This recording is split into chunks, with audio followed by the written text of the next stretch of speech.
வணக்கம் நண்பா. நம்ம இன்றைக்கி பார்க்க போகிற வீடியோன்னு பார்த்தீங்கன்னா ப்ளே ஸ்டோர்லேருந்து பார்த்தீங்கன்னா 27 அப்ளிகேஷன் வந்து ரிமூவ் பண்ணியிருக்காங்க.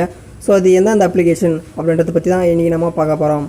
இப்போ தான் நம்ம சேனலில் நீங்கள் புதுசாக பார்க்குறீங்கன்னா வீடியோ கீழே பார்த்தீங்கன்னா ரெட் கலரில் சப்ஸ்கிரைப்னு ஒரு பட்டன் இருக்கும். அதை கிளிக் பண்ணிக்கோங்க. அதை கிளிக் பண்ண உடனே ஒரு பெல் ஐக்கன் வரும்.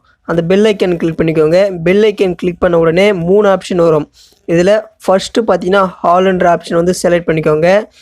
இது எதுக்குன்னு பார்த்தீங்கன்னா நம்ம எப்பப்போ வீடியோ போடுறோமோ அப்பப்போலாம் உங்களுக்கு ஒரு நோட்டிஃபிகேஷனாக வரும்.